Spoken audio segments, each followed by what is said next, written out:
The streets of Ouagadougou were alive that morning, full of the usual rhythm of everyday life. Street vendors shouted prices of fruits and roasted maize. Motorbikes weaved between cars, and schoolchildren laughed as they darted across dusty alleys. But in the middle of this ordinary African morning, something extraordinary was about to happen. And it would be an event that people would talk about for years, one that showed a side of Captain Ibrahim Traoré that few had ever seen so directly, so clearly, so humanly. Imagine this. A convoy of vehicles is moving steadily down the road, the kind of convoy that makes everyone turn their heads. Soldiers in uniforms, flags fluttering on the edges of polished cars, an energy in the air that says something powerful is passing by. At the heart of that convoy, inside a black SUV with dark tinted windows, was none other than Ibrahim Traoré himself, the leader who had risen almost out of nowhere to become the symbol of a new Burkina Faso. People usually expected leaders to pass without notice, with their cars rushing by and their eyes fixed straight ahead. But what happened next shattered every expectation. An old man, frail and bent from the weight of years, was trying to cross the road. He was carrying a small sack, probably filled with vegetables from the nearby market. His feet moved slowly, his steps unsteady. In the chaos of the busy road, he stumbled. His sack slipped from his hands, and he fell forward, right in the path of the approaching convoy. Gasps filled the street. Vendors froze, children stopped running, and for a moment the world seemed to hold its breath. Everyone knew what usually happens when someone gets in the way of a motorcade. Vehicles don't stop. Guards shout, cars swerve, sometimes even push people aside without mercy. But this was not a usual leader, and this was not a usual day. The driver of the SUV slammed the brakes, and dust rose around the tires. People couldn't believe their eyes. The door opened, and out stepped Ibrahim Traoré himself. Not a soldier, not an aide, not someone sent to handle the situation. The young leader, dressed simply with his military cap, walked directly toward the fallen man. Silence stretched across the street. No one dared to move. No one dared to speak. It was as if everyone wanted to see what would happen next. And what Traoré did in that moment became the talk of the nation. Instead of signaling for his guards to help or staying distant behind the armor of power, he bent down. With his own hands, he picked up the old man's sack, dusted it off, and then gently helped the man to his feet. His voice was calm, warm, almost like a grandson speaking to his elder. Witnesses said he asked if the man was hurt, if he could walk, if he needed water. The old man, eyes wide with disbelief, nodded slowly, probably too shocked to even respond properly. Here was the leader of a country, the face of a revolution, kneeling in the dust to help someone who had fallen. No cameras were planned for this moment. No speeches were written. It was pure instinct, an action that came from deep within. And that's why it struck so hard, why it spread like wildfire. People on the street started whispering, then shouting praises. Some began clapping. Others raised their hands in the air, chanting his name. In that simple, human gesture, Traoré showed the kind of leadership that cannot be faked. The symbolism was powerful. In Africa, elders are deeply respected. To help an old man is not just an act of kindness. It's an affirmation of culture, of values, of the belief that true strength comes from service, not domination. And to do it so publicly, without hesitation, in the middle of a city that had often known leaders who only cared about their own image, felt revolutionary in its own way. But what makes this moment even more fascinating is the contrast. Think of all the leaders around the world, shielded behind walls, armored cars, and dozens of guards. Think of the stories we hear about how ordinary citizens are pushed aside when power passes by. Then picture this young captain stepping out of his vehicle in the dust, extending his hand not as a ruler, but as a fellow human being. The contrast was so sharp that people couldn't stop talking about it. In a single act, he reframed what leadership could mean. The story spread beyond Ouagadougou.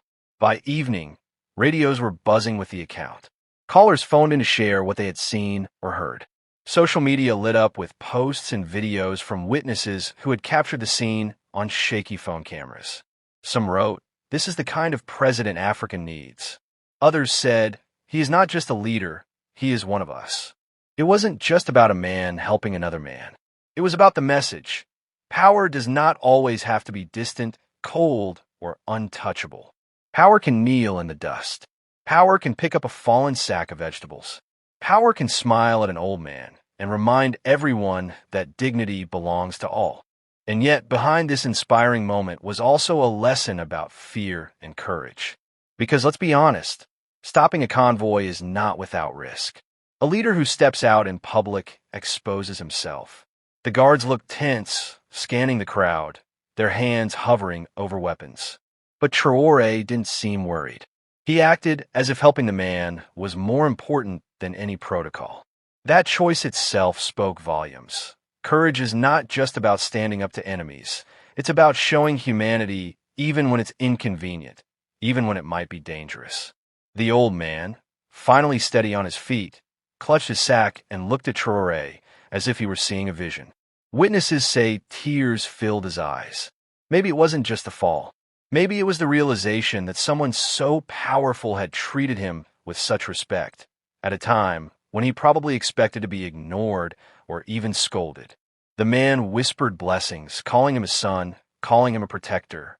And in that moment, the crowd joined in, their voices rising in unison, chanting blessings and slogans that shook the streets. What happened that day wasn't just a small accident on the road. It was a mirror reflecting the values of a new kind of leadership. A leadership rooted in humility, service, and respect for every citizen, no matter how old, how poor, or how unseen.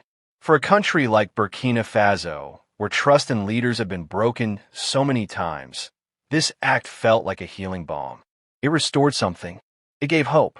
And that's why we need to talk about it, not just as a story, but as a lesson.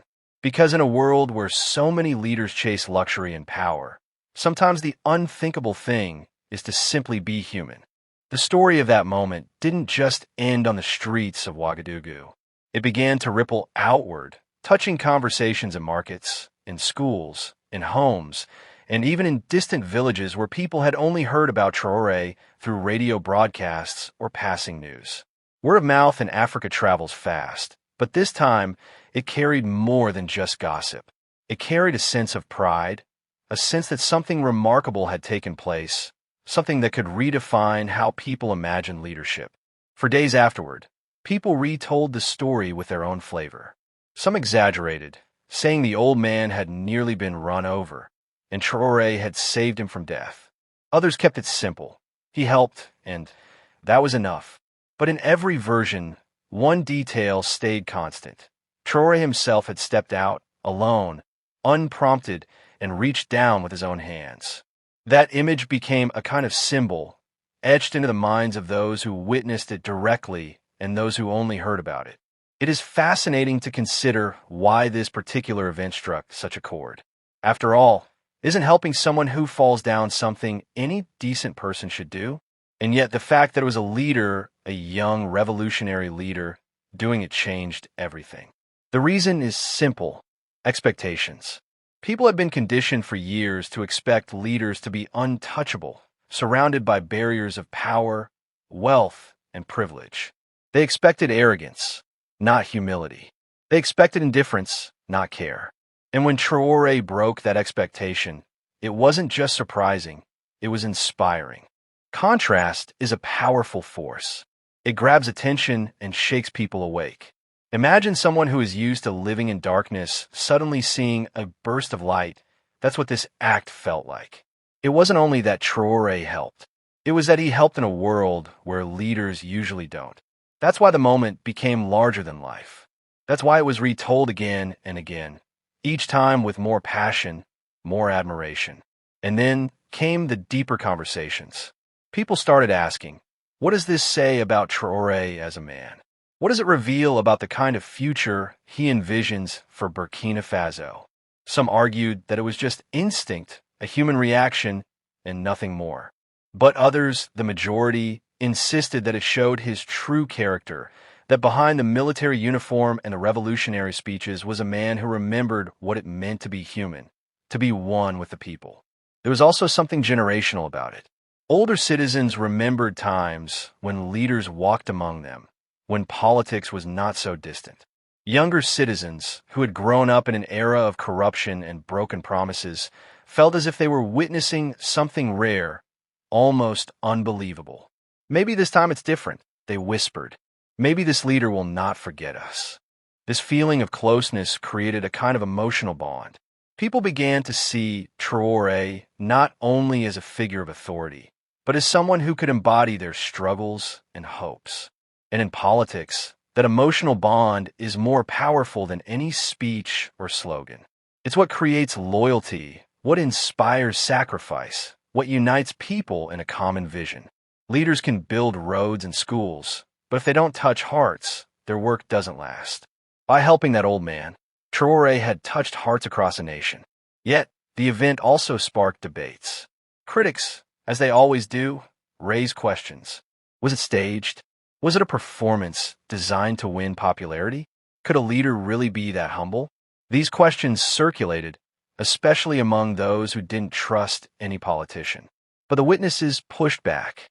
They said there were no cameras prepared, no journalists ready to capture the scene. It was too sudden, too raw, too real. And that rawness is what gave it credibility. In fact, the lack of official coverage made the story even more powerful. Instead of being broadcast first by government channels, it spread through the voices of ordinary people. And people trust each other more than they trust official statements.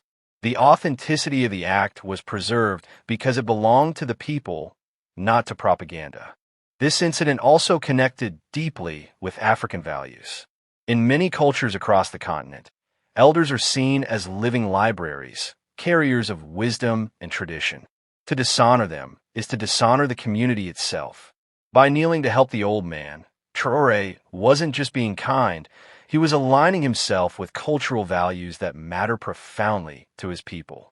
It was as if he was saying, I am not above tradition. I am part of it. I honor those who came before us. And for a country struggling with external pressures, insecurity, and questions about identity, this alignment with cultural roots carried weight. It reminded people that leadership is not about adopting foreign models of power. It is about grounding oneself in the values of the land, in the rhythms of the people, in the dignity of the old, and the hope of the young. The symbolism went even further. The image of a leader lifting someone who had fallen became a metaphor. Commentators began saying, just as he lifted that old man, he will lift the nation. Just as he picked up that sack, he will carry the burdens of the people. These metaphors spread quickly, repeated in sermons, in classrooms, and even in casual conversations at tea stalls. A single act had given rise to a whole wave of meaning. But let's not forget the personal side of it. Imagine being that old man. Imagine walking slowly, struggling with each step, then tripping and falling in front of powerful cars that could easily have driven past. Imagine expecting fear, maybe humiliation, but instead finding the hand of your own president reaching out to lift you up. What must that moment have felt like? Relief? Gratitude? Salt? Maybe all of them at once. For him, it wasn't just a political act. It was a deeply personal moment, one he would carry with him until his last days. And through him, the story became even more emotional for others. They saw themselves in his place. They thought, if I fell, maybe he would help me too. That thought created trust. And trust is the most valuable currency in leadership. It is rarer than diamonds, harder to win than votes, and more fragile than glass. One act can destroy it, but one act, like this one, can also build it in ways speeches never could. As the days turned into weeks, the story continued to spread beyond Burkina Faso. Pan-African communities online picked it up, sharing it with captions like, "This is the kind of leader Africa deserves." Videos of the incident were watched not only in West Africa, but as far away as the diaspora in Europe and America. Africans abroad, often disillusioned with the politics back home, found themselves proud again, pointing to Traoré as a sign of possibility. And with each retelling, the story grew larger, becoming less about one old man and more about a vision of what leadership should look like. It wasn't about perfection. It wasn't about promises. It was about presence, humanity, humility. And in a time where those qualities often seem lost in politics, that felt revolutionary in itself. In the end, what happened on that dusty road with one frail old man became more than just an isolated moment. It became a mirror through which the people of Burkina Faso, and many beyond, saw their own longing for dignity, compassion, and humanity reflected. The reason it stayed alive in conversations, in radio debates, in social media posts, was because it filled a gap. For too long, leadership had been about distance, about authority, about separation. But here was a story about closeness, about connection, about humility in action. Every great story has its turning point, and for many citizens, this was it. They began to feel that perhaps their leader was not untouchable. Perhaps he was not simply another man in uniform who would repeat the cycle of power and corruption. Perhaps he was different, and that perhaps was enough to spark hope, the most powerful force in politics. Hope is what moves people to defend, to sacrifice, to endure. And Traoré's gesture gave people something tangible to attach their hope to. The moment also blurred the lines between public and private, between official and personal. In most people's minds, presidents are seen as distant symbols, their actions calculated and managed. But Traoré, by kneeling down to help, stripped away that layer of calculation. It was instinctive, human, vulnerable. That's what made it believable. That's what made it unforgettable. And while the act itself lasted only seconds, its afterlife carried immense weight. It was replayed in words, imagined in drawings, dramatized in classrooms where teachers told students, "This is what respect looks like." It became a teaching tool, a moral lesson, an emblem of values that societies crave, but so rarely see embodied in those at the top. Skeptics will always exist, and they had their say. They claimed it was all symbolic, that a single gesture couldn't change the realities of poverty, insecurity, and corruption. And yes, they were right about one thing. A single gesture does not erase all struggles. But gestures matter because they set the tone. They tell people what kind of future is possible. A leader who ignores an old man on the ground is telling people that they too will be ignored. A leader who stops and helps is telling people that their struggles matter. That difference may not fill empty stomachs immediately, but it begins to fill something else, the spirit, the will to believe again. Stories like this are sticky. They stay in the memory because they appeal to both logic and emotion. Logically, it was unusual for a president to act that way. Emotionally, it struck the chords of empathy and respect. That combination made it impossible to forget. And when a story is unforgettable, it becomes part of the identity of a nation. Burkina Faso now carries this story as part of its ongoing narrative, as part of the mythos surrounding Traoré. Beyond symbolism, the story revealed another truth. Leadership is not about being above the people, but being among them. To lead is not to tower over, but to walk alongside. That old man on the ground could have been anyone, a farmer, a teacher, a laborer, even one of the many young men struggling to find work. By helping him, Traoré showed that the presidency is not a throne, but a service, not a shield from the people, but a bridge to them. In that sense, the story connects with a deeper African vision of leadership, one rooted in community. In many traditional systems, a chief or elder is respected not because he is distant, but because he is accessible, because he listens, because he is the first to serve. Traoré's act was a modern echo of that old principle, reawakening values that many feared were gone. And so, this single moment, an old man tripping, a young leader reaching down, became something that words like strategy or policy can never fully capture. It became a story of humanity at its most raw, and humanity is what moves hearts far more than policies ever could. That is why it will be told again and again, perhaps changing in detail, but never in essence. The essence is simple. When faced with a choice to ignore or to act, Traoré acted. And that choice revealed the heart of a leader. Long after the dust settles, people may forget the exact date, the exact street, or the exact words exchanged, but they will remember the feeling.